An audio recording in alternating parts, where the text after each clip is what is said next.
This is Coach Jason Ballard, and I'm a business wingman. Over the years, I've learned a lot from working in our family construction business, serving as a senior officer in the United States Air Force, and running 12 different organizations around the world. Many people helped me get to where I am today, and it's my mission in life to serve as a personal wingman to others. That's what this podcast is all about, providing knowledge, tools, resources, and mentorship to help people soar to their highest altitude. Hey, welcome back to the Soar Higher podcast. This is your host, Coach Jason Ballard, and it's great to be with you today. We got another great show lined up, an awesome guest that's an expert in something that's really big right now, a very hot topic that seems to be just changing the world. It just every time I read the news or see something go across the newsreels, it's always talking about this specific topic and how it's just making some major changes in the world. We're talking today about AI, artificial intelligence, things like Chat GPT and other things like it, and how people are embracing this and the things that they're doing to just revolutionize business and the life that we live. And so I want to kind of ask you today, as the audience, how are you using AI? Are you using it? In what ways are you using it? How has it changed things for you? And more importantly, how do you think it's going to shape the future? Well, those are all really important questions, and we're going to get some answers to those here in just a few minutes. Because today we have the expert in the market on AI, an original founder, a pioneer in this industry, a man named Peter Voss.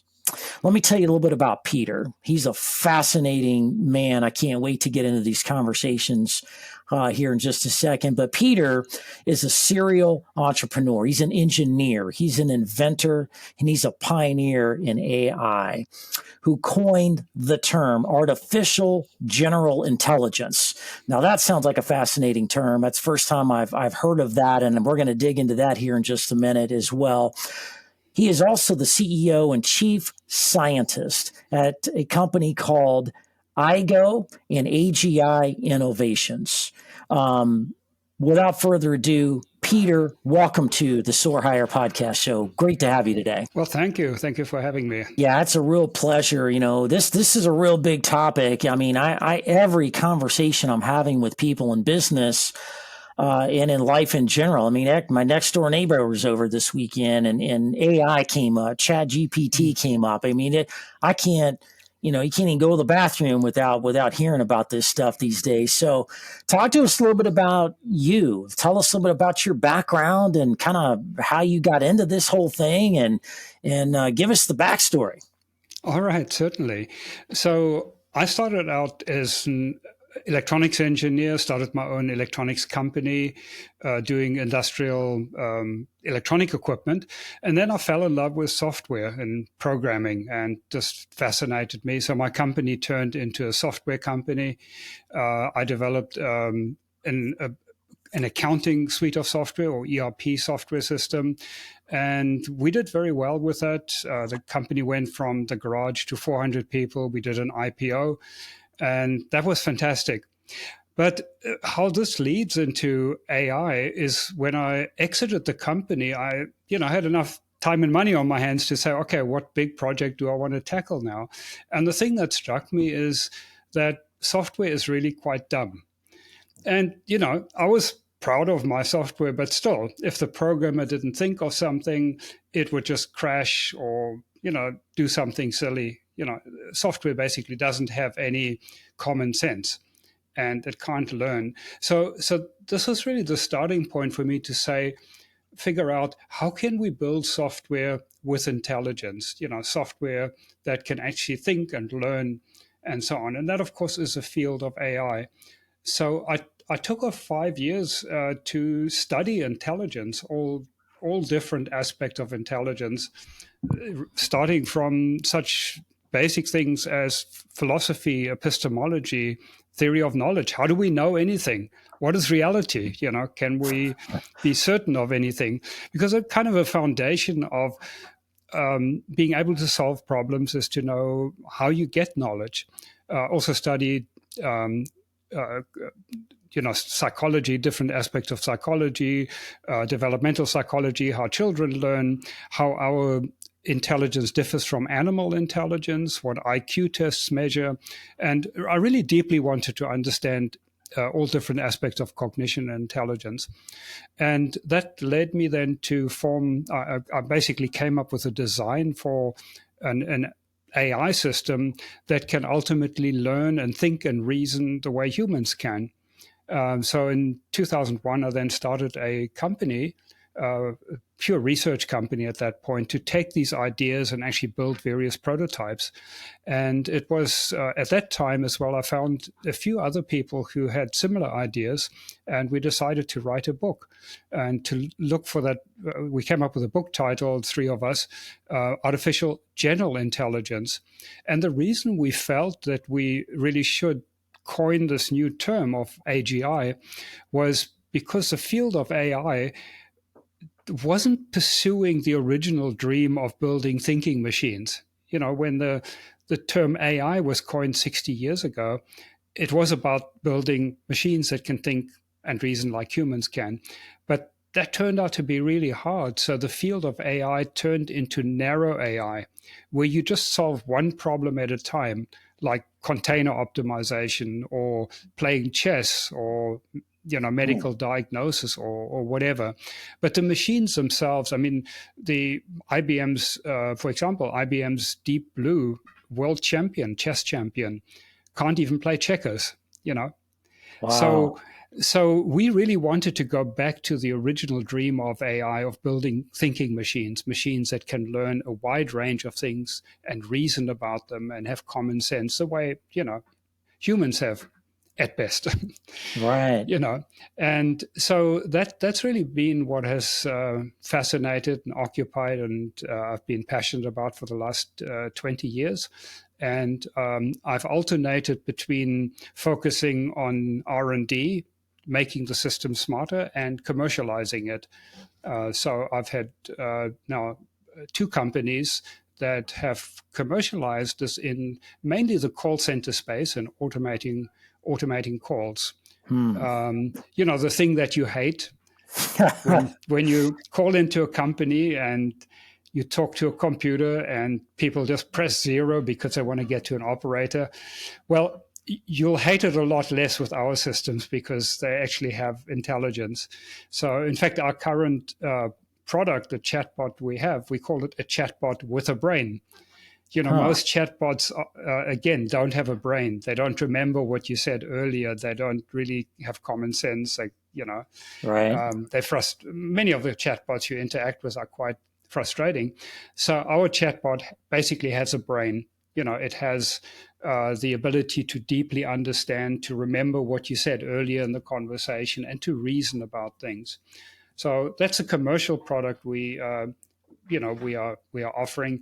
And then we are still continuing with our sort of R&D, ongoing improvements of the technology. Wow. That is fascinating. Very fascinating. So when you were studying, got some follow-on questions here. When you were studying human behavior, you started looking at software and how it's just kind of dumb, right? It's just the software does what somebody tells it to do, and it's just an output of the input, right?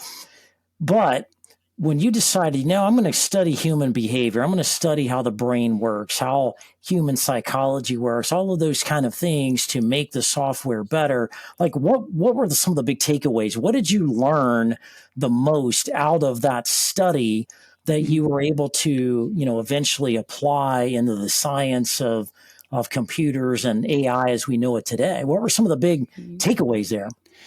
Yeah, a good question, and there were really quite a lot of different things.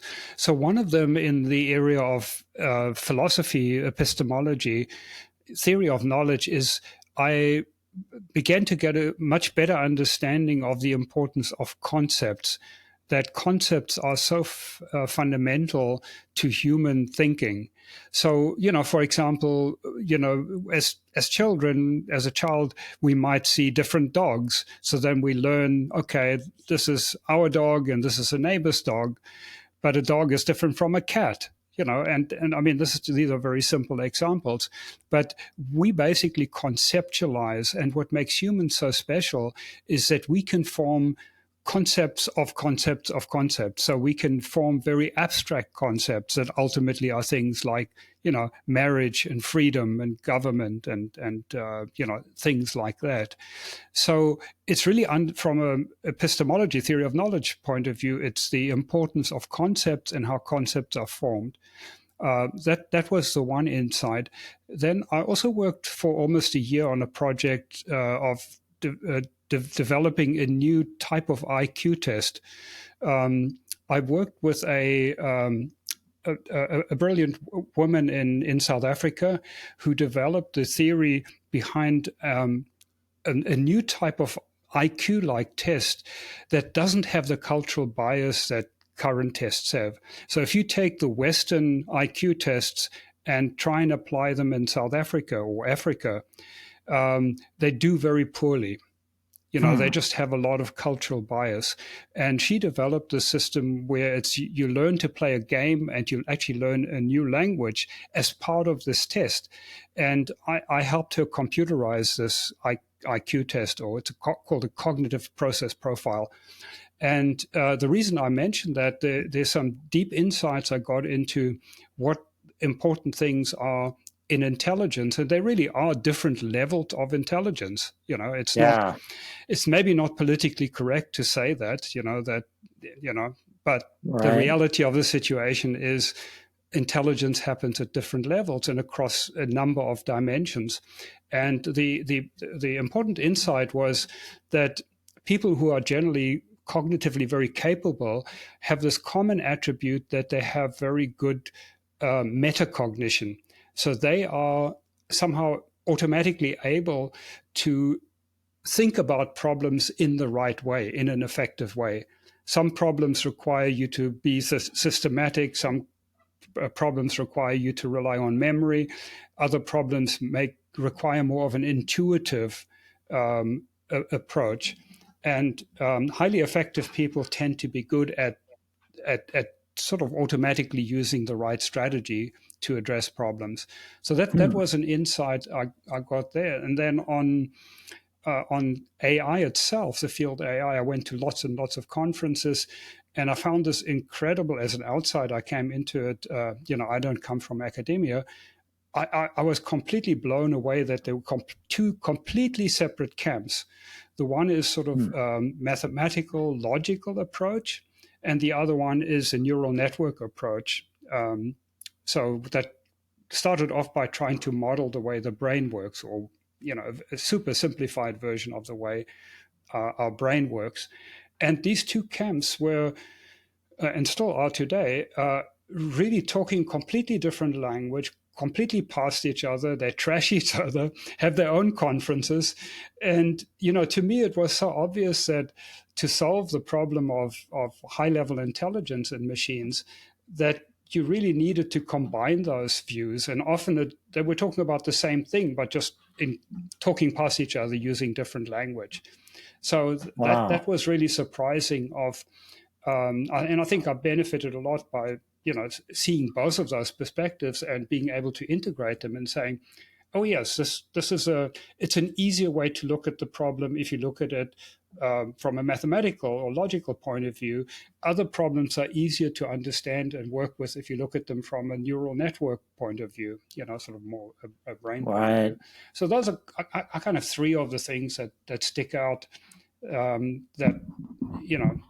that I think really formed my current understanding of AI. Wow. Powerful and deep stuff. You brought up something that's really important. I want to get your take on it. And that is there's different kinds of people in the world. We've got different types of people from different places. You're from South Africa.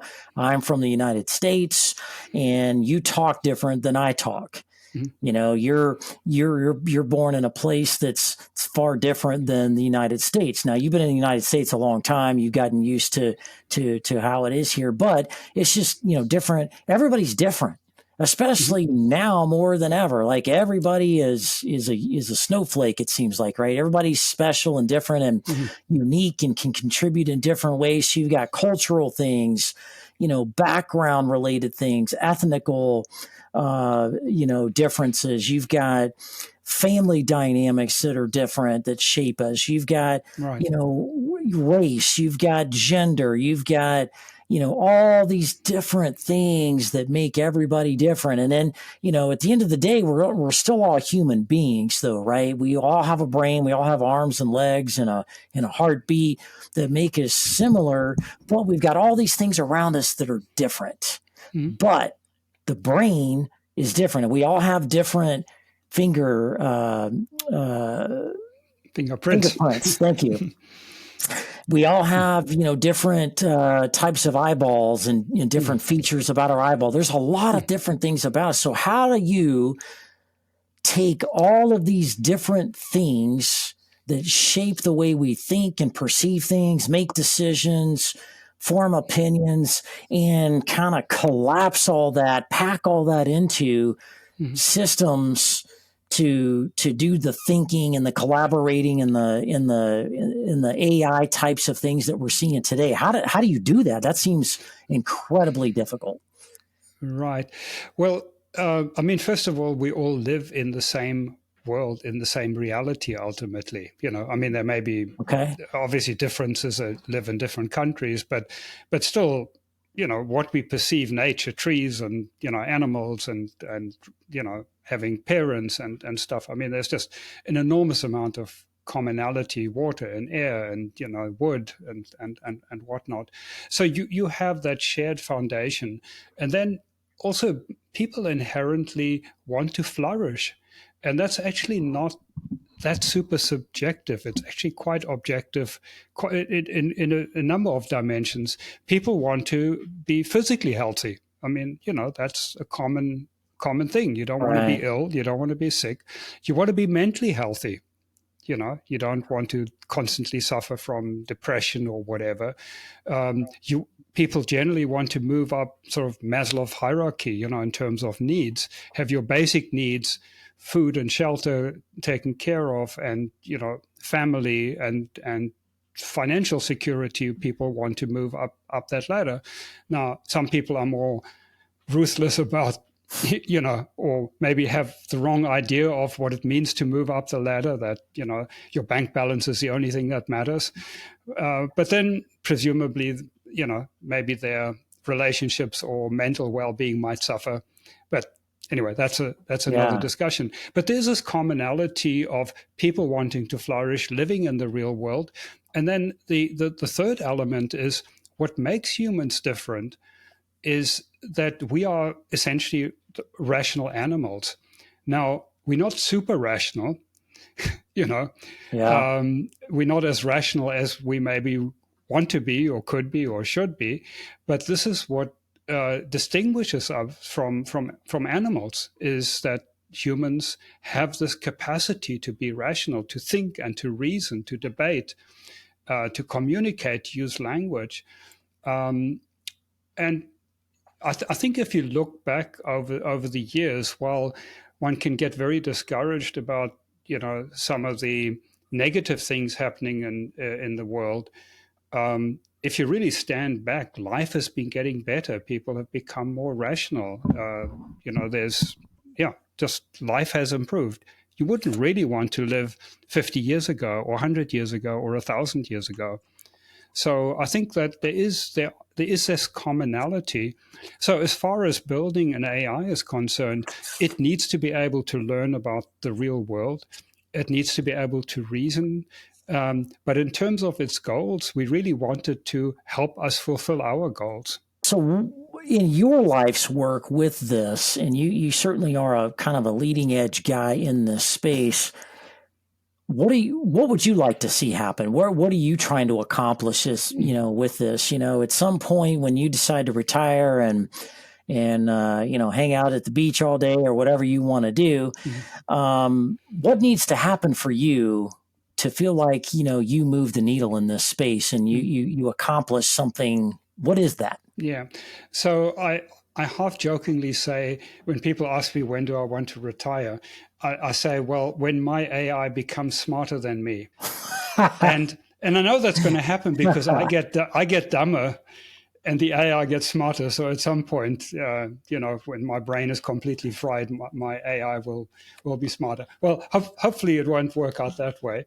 But yes, I have a very clear goal and passion that I'm pursuing, and that is for us to achieve human level AI, to have machines that can really think and reason and operate at the level of humans. And why this is so exciting to me is we have so many problems that are very hard to solve. I mean, take cancer, for example. How many decades, how many trillions have been spent on it, and we making progress, but we still haven't cracked it. All the other diseases, just aging. Then you take pollution. If you want to include climate change in there, you talk about energy, power production. For example, how can we have batteries that can be 100 times more efficient?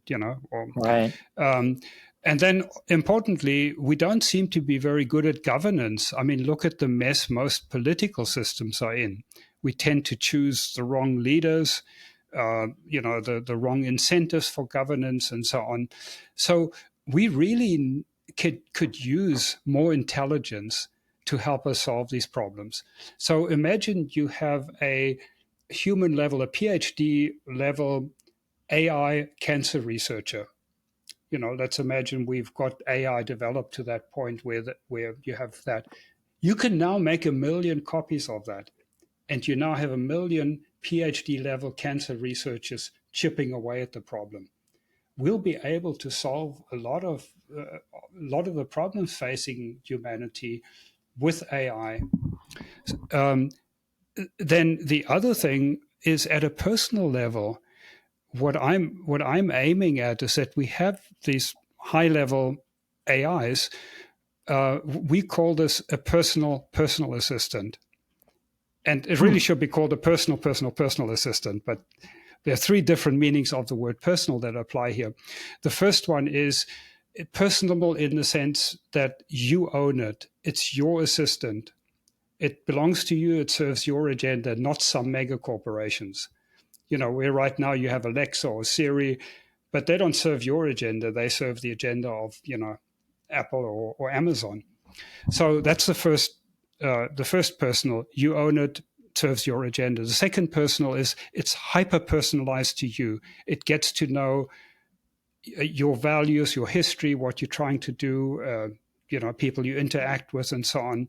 So it's hyper personalized to you. And the third personal is the issue of privacy, that it will only share things with whom you want to share things with. So you may share certain things with your spouse, different things with your employer, and different things with Amazon.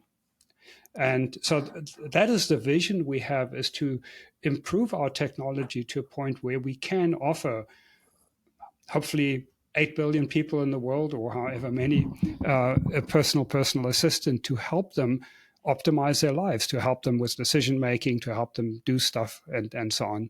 So it's, having AIs, human level AIs, that can help us in research and also that can help us in our personal lives. Wow.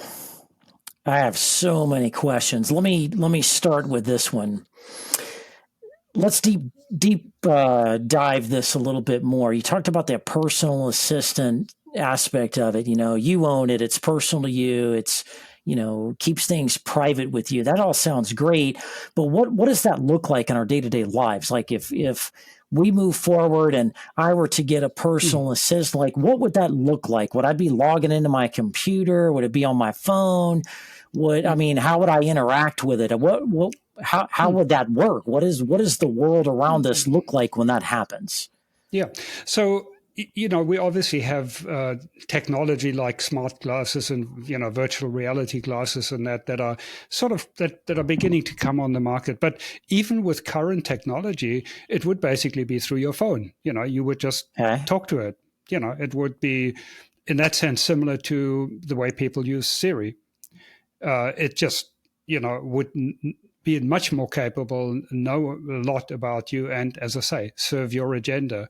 But yes, and right now it would simply be via your phone or Yeah. via earbuds that So that you how would do interact with it. I want to break it down? Hmm. How would I get that? Let's say I want to. Let's say the technology is available today. Let's say I Hmm. wanted to go out and have my own personal assistant, Hmm. and how do I get it? Do you go to the Apple store, the Android store, and download it, or how do you get this? Yes, essentially it would somehow get onto your phone, I guess via an app, unless there's some other way of putting it onto the phone. It Yeah. could be built into the phone, like Siri is. Um, and that would be it. And presumably, I mean, from our perspective, we would like to offer, a free version that anybody could use with certain capabilities, and then of course a premium version that has a lot of additional features like managing your calendar and just being able to do a lot Okay. more things for you. That would be a paid version. We certainly would never want to offer this paid by advertising, because that's really how we sell our souls right now. We get these services for free, but we are selling our souls by you know The advertising all that of goes with it. yeah Yeah. all the information that we are basically sharing to. All right. So how does it personal to me? How do you make that different than the series and the Alexas and those kind of things that are out there? How does it Yeah. what does it do for me? What all do you envision this doing for somebody or Mhm. not doing? Yeah. So, I mean, Siri and Alexa really know very little about the individual. Um, but, you could, each individual would basically decide how much they want to share with, this personal assistant. So clearly you would want to tell it about the people in your life that you care about, that you interact with. So if you wanted to, for example, arrange a get together, then your Aigo could make that arrangement. Find out when is everybody available, and maybe come back to you and say, look, we can do it on this date, but then this person can't make it, or we can do it another date, but another person can't make it. And just Yeah. let me know, and sort that out. It could do research for you. For example, you want to buy something, you want to buy a car, and say, find out what the pros and cons are, this car versus some other car. Want to go on a vacation, you want to change jobs, you want to do research on a person that you might want to do business with, any of these things. I Yeah. think the simplest way to think about it is if you had a high powered human assistant, that most of us can't afford.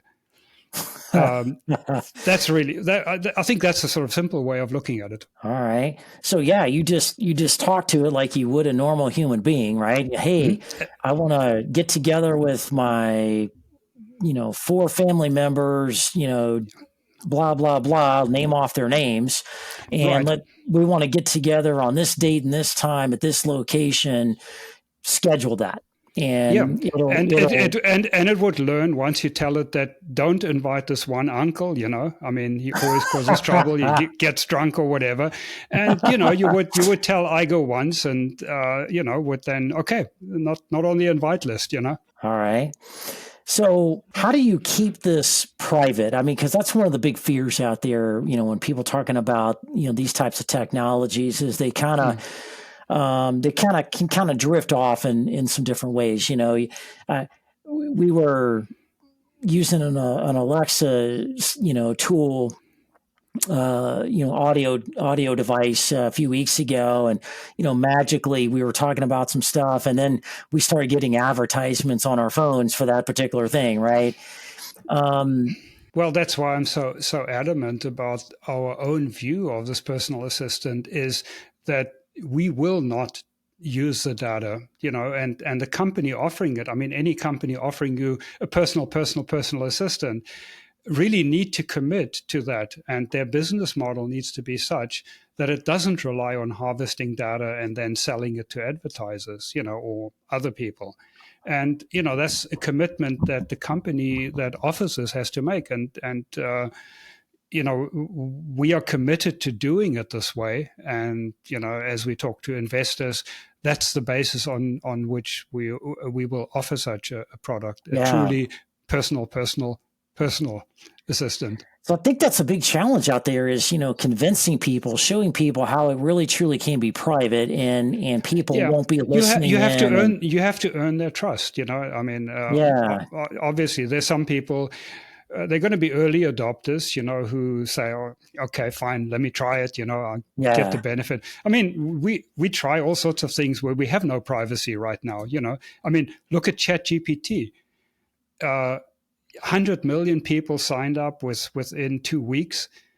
There's no privacy. I mean, whatever you interact with ChatGPT is used for additional training and so on. You Right. sign your life away when you use it, and yet you had 100 million people sign up quite happily. Right. So if we can offer a personal assistant like that with the guarantees that we give, we obviously have to earn the trust of the population. But there'll be lots of people who say, well, I don't actually care that much. I mean, like, Yeah. personally, I don't care that much if people know about my life. But I appreciate most people don't feel that same way. Right. Well, there's this other thought too that when I talk to people in this space is, the system's getting too smart and kind of outsmarting the human and taking over things. Right. I was talking to, I was in the military at one time. I was in the U.S. Air Force, and there was about 2 months ago, there was this incident in the Air Force where AI was involved in this drone experiment, and the AI took over and started kind of doing its own thing and would not listen and respond to the person that was driving the plane and giving it the commands and telling it what to do. And it kind of, quote unquote, went rogue. And Yeah. people are nervous about that. How do you ensure that doesn't happen Yeah. in things like that going forward? Yeah. So a couple of things. First of all, a lot of these stories that you hear end up not being true. Or being, highly distorted. In fact, I think the article you're talking about was a thought experiment that somebody did in the army. It wasn't even something that happened in a training exercise or in a simulation. I believe it was just a thought experiment. But leaving that aside, of course, things can go wrong in technology. That. It might be you lose a connection to it and you can't control it anymore, and it then needs to kind of do the best. But those are just engineering challenges of failures we have in equipment. I mean, how many nuclear bombs do we have in the world? It's a miracle that none of them have exploded by accident. Yeah. Being transported around. I mean, Well, there's just playing. layers of Yeah, controls. Yeah. yeah. So, but some of the talk that AI is going to have it in for us, that AI will want to kill humans. And in my view, that's just complete nonsense. There's absolutely no reason to believe that we will build AI that will have an inherent motivation to dominate humans. And it's a complex argument, and it's. There are obviously a lot of smart people taking both sides of the view, that there's nothing to worry about, or AI, we've got to stop AI because it's absolutely going to kill us. But I think the view that, uh, actually working with these systems, that they will have any kind of inherent motivation to dominate us, just makes no sense to me. Yes, accidents can certainly happen, but then accidents happen with any kind of technology. And as long as you have, in fact, we'll be in a better position because we'll have these AIs that can help us protect against accidents. We'll have Hmm. better designs because we'll have all of this additional intelligence to help us build defenses and protection against things going wrong. I mean, Yeah. look at, in fact, a few years ago, there was where Alexa listened in on something and then had some inappropriate response.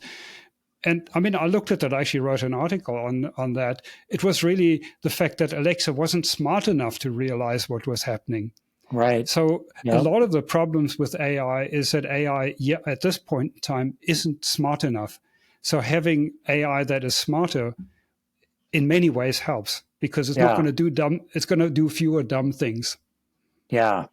Yeah. I saw an article one time a few years ago around the Alexa argument. And, this thing's always listening to you in your house. And Mhm. there was this scene where a man and a woman got in a fight and the guy ended up, killing the lady and Alexa heard it all. And they were Mhm. trying to try to get Mhm. data out of it and figure Mhm. out what it heard and didn't hear.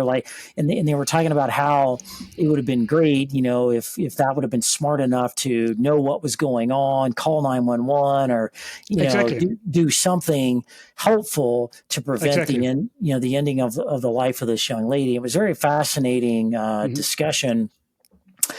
And so, it's an interesting world we live in, Peter, they claim, and I believe this to be true because I've spent many years in the tech space, and the tech space is just a fast moving, Mhm. place to be in, as you are well aware. The world is just moving faster these days, right? I mean, it feels that way. It just, everybody's just busy, just life is just moving faster than it did 20 years ago or even 40 years ago. And it's predicted that the next 15 years, more change will happen than the past 150 years combined. Just the evolution of change Mhm. is just speeding up. And it makes you wonder, if we're kind of overwhelmed and stressed and we've got more mental issues, more suicides, more people becoming unhealthy, and there's some negative consequences of Mhm. the world that we live in and how it can be like if we're already struggling to keep up with things today, how in the world are we going to be able to do that in another 15, 20 years? Like our heads going to explode? We just, the whole world comes to an end. Like what's going to happen? What does that world Mhm. look like? And I think in my view, in my very simple minded, basic view, like we need ways to evaluate things that go on in life, Mhm. understand those things in a deeper manner, from a dynamic, holistic manner, and be able to make faster, better decisions in order to keep up with the pace that the world is evolving and changing, the expectations thereof. What are your thoughts on that? How does AI help with that? Well, just listening to you, to me the answer is you need a, a smart personal assistant to help you cope with it. I mean, but that's a little bit of a glib answer because I think there's more to it. I really believe that as we get closer to human level intelligence and AI, it will create radical abundance because the cost of goods and services is going to plummet dramatically, which Okay. will ultimately mean that people will not have to work as hard um, to make a good living. So I think there's going to be a change in the number of hours that people have to work. Uh, America is a little bit of an outlier in that. I mean, if you look at Europe, I think France is the average work week is 30 hours or something, 32 hours. I mean, it's kind of hard to believe for American, especially in the tech space, I mean, like Elon Musk, Yeah. 100 hours a week, or don't even apply for the job kind of thing. Um, so but then also Americans, as I've been here 27 years, I'm a citizen now. Americans want a lot of stuff. True. If you compare it to Europe, I was actually born in Berlin, in Germany. So, people Wow. there are satisfied with a lot less stuff in their lives. That's part of the trade-off of working fewer hours. So with this radical abundance, the massive cost reduction in the basic things we need, people will have the choice to work a lot fewer hours, to work a lot less. And we will probably end up with some kind of a universal basic income, essentially a negative tax. Um, Hmm. and so, that will help tremendously with stress levels. In fact, the much bigger concern is if people aren't spending their lives at work, um, are they going to get bored and just get addicted to video games or drugs or whatever? I think that is a bigger concern. But in terms of what you need to do to live a comfortable life, I think that's going to be less and less stressful. Yeah. Well, to me, it seems like there's shifts, like American or not Americans, just human beings in general, carry the brunt of everything that happens in life, right? Your family, your kids, your job, Mm-hmm. your vehicle, your house, the things you're Mm-hmm. doing, what you're doing, how you're doing it. Like all of that is being processed through one source, right, which is your brain, through your eyes, your ears, and Mm-hmm. your mouth, and how you're communicating. And it seems like in this complicated world we're moving into is that we've got to relieve the brain is powerful, but there's only so much information it can Mm-hmm. process. And I think we're almost like coming to the point where we're almost like information overload, where our brains are just frazzled every day, and we need some tools. We need a personal assistant or something to Exactly. kind of Yeah. move Mm-hmm. those tasks and some of these ways of thinking about how to solve different things in daily tasks that are administrative in nature, that get Yeah. mingled in with all the big things that we're thinking Right. about, that Right. prevent big ideas, big rocks from being Mm-hmm. accomplished. Like if we can continue to, I won't say delegate or offload those Mm-hmm. into things that can do that faster and easier, like work Yeah. smarter, Yeah. leverage more tools and resources around you, Yeah. so the human being can be balanced, because humans have feelings and emotions and all of Yeah. those things that computers and systems Mm. don't, at least right now. Right. That if we can find a way to balance that out, that boy, we can have a maybe a lot easier, simpler life. You think? Absolutely. I mean, our lives are already so much better than kings of 200 years ago or 100 years ago, Yeah, even. We live much better lives. Um, with a personal assistant, it'll be like, you're one of the celebrities that has a staff to do things for you. You don't have to go to the yeah, DMV anymore and deal with the insurance renewals and whatever. You'll have an assistant that can filter your all the news sources that you have. I mean, right now, many of us are on Twitter, Facebook, LinkedIn, whatnot, email, and so on.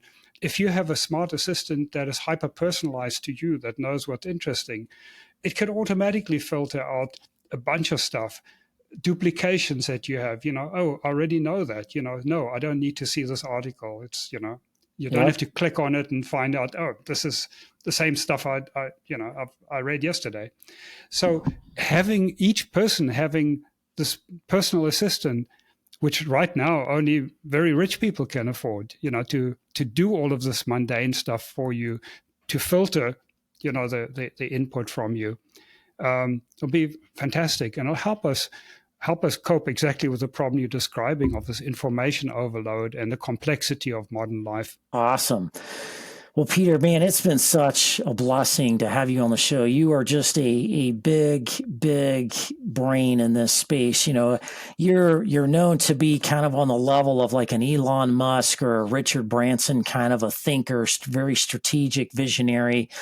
And man, that is absolutely true. I mean, you're the way you think about things is just incredible. And I'm glad people like you are in the world trying to do some, bigger, better things to make the world a better place and everybody happier in the world. And so as we kind of come to a conclusion, and I hate to end today because, man, I feel like we're just cracking into some really good discussion. Right. We're going to have you on as a follow-on. Mm-hmm. But, thinking about, our discussion today, what are the top 3 things you want folks to know and focus on the most coming out of this conversation that could be most helpful for them today? Well, the one thing I do have to bring in is, of course, our commercial interest.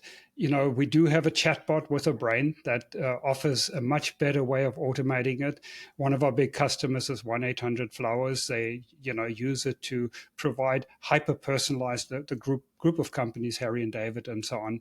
And, that's, and so clearly we are, to make this dream come true of having smarter assistants, we obviously need to scale up our company. We're always looking for more companies to take advantage of the technology that we have. And I'm also looking for collaborators to work on AI to accelerate the pace at which we can develop this technology so that we can have it sooner rather than later. Awesome. Well, Peter, thank you so much for being on the show. You are so awesome. We only scratched the surface today, folks.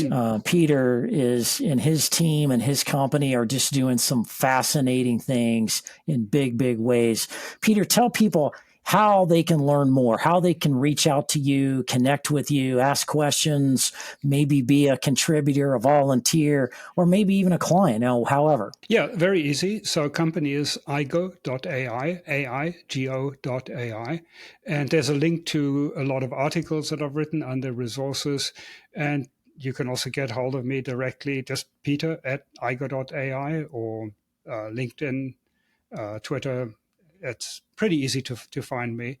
But yeah, always welcome people wanting to exchange ideas and collaborate. Awesome. I highly encourage you to reach out. If you want to learn anything about AI, what's going on, how it can be used in your life, your business to make things easier, faster, cheaper, better, highly recommend Peter and his team. They are really, really rock solid, light years ahead of most people that I'm aware of in this space. We'll also put his contact information in the show notes. And so you can always visit that at any time if you weren't able to, if you're driving in the car and downtown traffic and you weren't able to capture all of his contact information, it'll be there for you. So that's it for today's show. Folks, next week we've got another great show as well. We're going to be talking about how to ignite the afterburners in your business by maximizing your profits, increasing your cash flow, and reducing your tax liabilities. You don't want to miss that. That's all for today. Hope you have a great week, everybody. Take care.